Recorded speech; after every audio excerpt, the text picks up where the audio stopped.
എന്ന് പറഞ്ഞാൽ നമ്മളൊരു ബിസിനസ്സിന് വേണ്ടിയിട്ടല്ല, നമ്മൾ ഈ ആളുകളെ ചേർത്ത് പിടിക്കാൻ വേണ്ടിയിട്ടാണ് നമ്മൾ ഈ ഒരു സഹായം.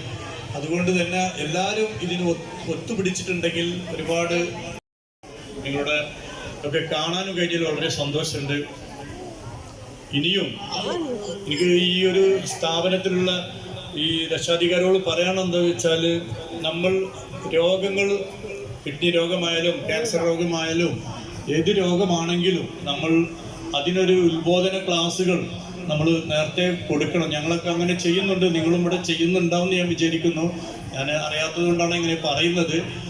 ഒരു ഉത്ബോധന ക്ലാസ്സുകൾ, നമുക്ക് രോഗം വരാതെ ഇരിക്കാൻ എങ്ങനെ കഴിയും എന്നുള്ളതിൻ്റെ ഒക്കെ ഒരു ഉത്ബോധനം നമ്മൾ ഹോസ്പിറ്റൽ മുഖേന ആളുകളൊക്കെ ഇതിൻ്റെ മെഡിക്കൽ സംഘവുമായി ഒക്കെ ബന്ധപ്പെട്ടിട്ടുണ്ടെങ്കിൽ അവരുടെയൊക്കെ സപ്പോർട്ടോട് കൂടിയിട്ട്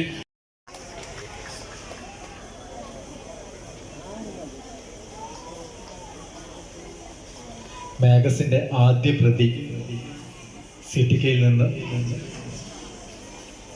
പഞ്ചായത്ത് പ്രസിഡന്റിൽ നിന്ന് ജ്യോതി എടുത്ത് ഏറ്റുവാങ്ങും. 100 രൂപയാണ് അതിൻ്റെ വില. 100 രൂപ നൽകിയിട്ട് ജ്യോതി എടുത്ത്. ഞാനൊരു ദീർഘമായ പ്രസംഗമൊന്നും നടത്താൻ ഉദ്ദേശിക്കുന്നില്ല. ഞാൻ ഈ പാലിയേറ്റീവ് സൊസൈറ്റിക്ക് 15 വർഷം മുമ്പ് CTK അതിൻ്റെ തുടക്കം കുറിക്കുമ്പോൾ തന്നെ അദ്ദേഹത്തോട് പറഞ്ഞിട്ടുള്ള കാര്യം, ഇവിടെ മുൻ MLA സൂചിപ്പിച്ചതുപോലെ നിങ്ങൾ ചെയ്യുന്ന ഈ ഇവിടുത്തെ രോഗികളുടെയും മറ്റു ജനവിങ്ങളുടെയും ഒക്കെ പ്രയാസങ്ങൾ ഒരു പരിധി വരെ പരിഹരിക്കാൻ ഈ 15 വർഷക്കാലം കഴിഞ്ഞത് ജനങ്ങളുടെ ആ പിന്തുണ ഉണ്ടായതുകൊണ്ടാണ്. അതിനൊരു പ്രധാന കാരണം, ഇവിടെ മുൻ MLA സൂചിപ്പിച്ചതുപോലെ ഒരു 19 വർഷക്കാലം മറ്റു മേഖലയിലാണെങ്കിലും പൊതുരംഗത്ത് പ്രവർത്തിച്ച ഒരു അനുഭവ സമ്പത്ത് CTKനെ സംബന്ധിച്ചുണ്ടായിരുന്നു എന്നത് ഇതിലൊരു മുതൽക്കൂട്ടാണ്. അതൊരു പ്രധാനമാണ്. അതോടൊപ്പം സഹായിക്കാൻ മജീദ് ഉൾപ്പെടെ ഞാൻ എല്ലാവരുടെയും പേരൊന്നും എടുത്ത് പറയുന്നില്ല, വലിയൊരു ടീം വർക്ക്, അതാണ് ഇതിൻ്റെ പ്രത്യേകത. ഇപ്പം ഇതൊക്കെ സംഘടിപ്പിച്ചെടുക്കുക എന്ന് പറഞ്ഞാൽ അത്ര നിസ്സാരമായി നമ്മൾക്ക് കാണാൻ കഴിയില്ല.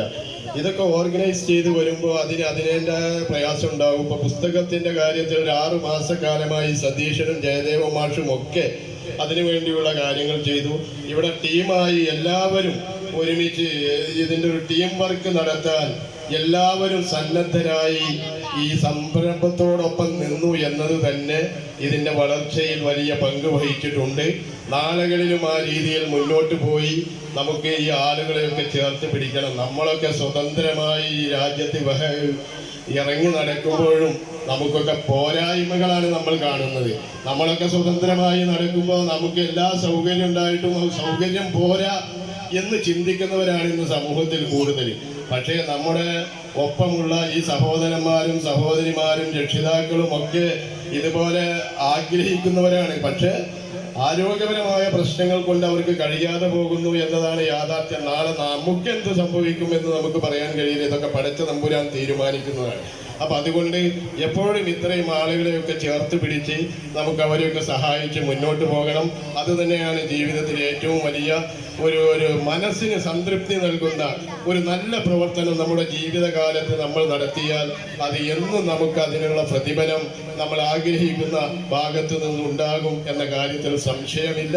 പിന്നെ CTK സൂചിപ്പിച്ചതുപോലെ ഞാൻ ഇതിൽ വന്ന് പങ്കെടുക്കുന്നത് ഒരു പഞ്ചായത്ത് പ്രസിഡന്റ് എന്ന ഔദ്യോഗിക പരിവേഷം എനിക്കുണ്ടെങ്കിൽ പോലും, ഒരു പഞ്ചായത്ത് പ്രസിഡന്റിന്റെ പദവിയിലിരിക്കുമ്പോൾ ആ പരിവേഷം ഉണ്ടാകും. പക്ഷേ എന്നും ഞാനാവില്ല പഞ്ചായത്ത് പ്രസിഡന്റ്. ഇത് ജനാധിപത്യമാണ്. നാളെ വേറൊരാളും പഞ്ചായത്ത് പ്രസിഡന്റായിട്ട് വരാം. പക്ഷേ എന്നെ സംബന്ധിച്ചിടത്തോളം ഈ പാലിയേറ്റീവിൻ്റെ പ്രവർത്തനവുമായി എനിക്ക് നടക്കാനും അതുമായി സഹകരിക്കാനും കഴിയുന്ന കാലത്തോളം ഈ പാലിയേറ്റീവിൻ്റെ എല്ലാ പ്രവർത്തനങ്ങളിലും ഒരു രീതിയിൽ അല്ലെങ്കിൽ മറ്റു രീതിയിൽ എൻ്റെ ഭാഗത്തു നിന്ന് എല്ലാവിധ സഹായങ്ങളും നിങ്ങളെ ചേർത്ത് പിടിക്കുന്നതിനും നിങ്ങളെ സഹായിക്കുന്നതിനും എൻ്റെ ഭാഗത്തുനിന്ന് ഉണ്ടാകുമെന്ന് കൂടി സാന്ദർഭികമായി സൂചിപ്പിച്ചുകൊണ്ട് ഇവിടെ എത്തിച്ചേർന്ന നിങ്ങൾക്ക് എല്ലാവർക്കും നന്മകൾ നേർന്നുകൊണ്ട് ഞാൻ എൻ്റെ ചെറിയ വാക്കുകൾ അവസാനിപ്പിക്കുന്നു. നന്ദി, നമസ്കാരം. സ്ഥലത്തുണ്ട് കേട്ടോ. നമ്മൾ അദ്ദേഹത്തിന്റെ സേവനം നമുക്ക് എല്ലാ ദിവസവും ആഴ്ചയിലും എല്ലാം പറഞ്ഞ പോലെ എല്ലാ ആഴ്ച നമുക്ക് ലഭിക്കുന്നതാണ്. അദ്ദേഹത്തിന്റെ സേവനത്തിന് വിലമതിക്കാനാവില്ല. നമ്മളൊരു പ്രതിഫലം കൊടുത്തിട്ടൊന്നല്ല അദ്ദേഹം നമ്മളെ സഹായിക്കുന്നത്. അദ്ദേഹത്തിന് ഞാൻ പ്രത്യേകം ഈ അവസരത്തിൽ നന്ദി രേഖപ്പെടുത്തുകയാണ്. അദ്ദേഹത്തിന് നിങ്ങൾക്ക് പരിചയപ്പെടുന്നതിന് വേണ്ടി നമുക്കറിയാലോ, നമ്മളെല്ലാ കാര്യത്തിലും നമുക്കൊപ്പം നടക്കുന്ന ഒരാളാണ്, നമ്മളെ ഹൃദയത്തോട് ചേർത്ത് പിടിക്കുന്ന ഒരാളാണ്. അദ്ദേഹത്തിന് പ്രത്യേകിച്ച് നന്ദി പറയുകയാണ്. അത് ഇവിടെ വന്നതിനും. ഇനി ഭക്ഷണം കഴിച്ചിട്ട് കുഞ്ഞാക്കാൻ പോവും. അപ്പോൾ അതേ നമ്മളെ പരിപാടിയുടെ ഭാഗമാണ്. ഇനി നന്ദി പറയാൻ വേണ്ടി നന്ദി മാത്രമേ ഉള്ളൂ. കഴിഞ്ഞ ഉടനെ കലാപരിപാടികൾ തുടരും കേട്ടോ. അതിനിടയ്ക്ക് ഭക്ഷണം ഉണ്ടാവും. വിശക്കുന്ന ആൾക്കാർക്ക് പോയി ഭക്ഷണം കഴിച്ച് വരാം. ഭക്ഷണം അവിടെ കൊടുക്കാൻ തുടങ്ങിയിട്ടുണ്ട്. തിരക്ക് കൂട്ടണ്ട, ഭക്ഷണം കഴിക്കാൻ വേണ്ടി പോവാം. അപ്പോൾ ആദ്യം ചേച്ചി നന്ദി പറയും.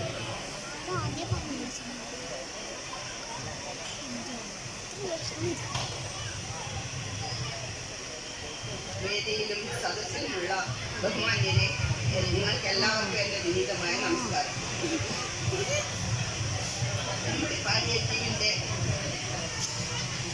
രോഗി കുടുംബ സംഗമമാണ് നമ്മളിവിടെ നടത്തപ്പെട്ടത്.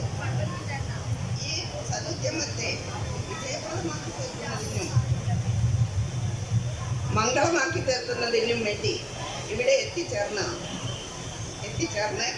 ഇതിൻ്റെ ഉദ്ഘാടനം നിർവഹിച്ച ഡോക്ടർ കബീർ സാർ,